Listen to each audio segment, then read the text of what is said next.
வணக்க மக்களே, welcome to the venture show. இன்னைக்கு ஷோ நம்ம பார்க்க போறது மரியா அப்படின்ற தமிழ் மூவியோட ரிவ்யூ சிம்பிளி சவுத் ஓடிடி ஆப்ல அவைலபிளா இருக்கு.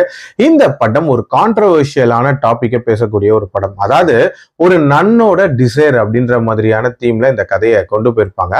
ஆக்சுவலா நம்ம ஹீரோயின் ஒரு நன்னா இருப்பாங்க. தன்னோட கசின் வீட்டுல தங்குறதுக்காக சென்னைக்கு வந்திருப்பாங்க. அவங்களோட கசினை பொறுத்த வரைக்கும் அவ ஜாலியான ஒரு லைஃப் சென்னையில வாழ்ந்துட்டு இருக்கா.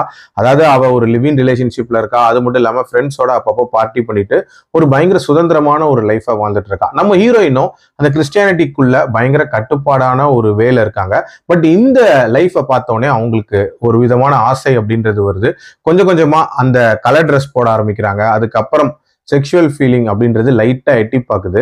ஒரு கட்டத்துல இவ்வளவு கட்டுப்பாடுகள் இருக்கே அப்படின்னு சொல்லிட்டு கிறிஸ்டியானிட்டி மேல இவங்களுக்கு வெறுப்பு வருது. அந்த வெறுப்பே அப்படியே சாத்தான் வழிபடும் கும்பலை நோக்கி இவங்களை பயணிக்க வைக்குது அப்படின்னு சொல்லலாம்.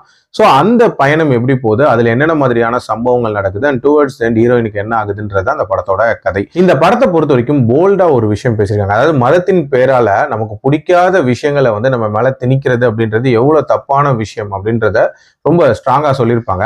இது கிறிஸ்டியானிட்டிக்கு மட்டும் இல்ல, எல்லா மதத்துக்குமே பொருந்தும். இது மாதிரியான கட்டுப்பாடுகள் அப்படின்றது அவங்களோட நம்பிக்கை. அதை பிடிச்சிருக்கிறவங்க ஃபாலோ பண்ணுங்க. ஒருவேளை ஒருத்தங்களுக்கு பிடிக்கல அப்படின்னா அதை அவங்க மேல ஃபோர்ஸ்ஃபுல்லா திணிக்க கூடாது அப்படின்ற ஒரு விஷயத்த ரொம்ப நீட்டா இதுல பேசியிருப்பாங்க. அதே மாதிரி ஹீரோயினை பொறுத்த வரைக்கும் அந்த சுதந்திரம் அப்படின்றதுக்காக அவங்க எவ்வளவு ஏங்குறாங்க அண்ட் அந்த லைஃப் மேல அவங்களுக்கு என்ன மாதிரியான ஒரு ஆசை வருது அப்படின்றது எல்லாத்தையுமே ரொம்ப சூப்பராகவே காட்டியிருப்பாங்க. இன்ஃபேக்ட் அந்த ஹீரோயினோட நடிப்பு அப்படின்றதுமே ரொம்ப நீட்டாவே இருந்துச்சு. பவலை பொறுத்த வரைக்கும் இதுல சாத்தான் வழிபடும் கும்பலோட ஒரு ஹெட்டா வந்திருப்பாரு. அவர் பேசக்கூடிய இனிஷியல் காட்சிகள் அப்படின்றதெல்லாம் ரொம்பவே நீட்டா இருந்துச்சு. இந்த படத்தோட ஃபர்ஸ்ட் ஹாஃபை பொறுத்த வரைக்குமே அந்த தடுமாற்றம் அப்படின்றத ரொம்ப நேச்சுரலா கொண்டு போயிருந்தாங்க. பட் செகண்ட் ஹாஃப்ல அந்த சூப்பர் நேச்சுரல் அப்படின்ற ஒரு விஷயத்தை எக்ஸ்ப்ளோர் பண்ணும்போது பயங்கர கிளம்சியா நிறைய விஷயங்களை காட்டியிருந்தாங்க அப்படின்னே சொல்லலாம்.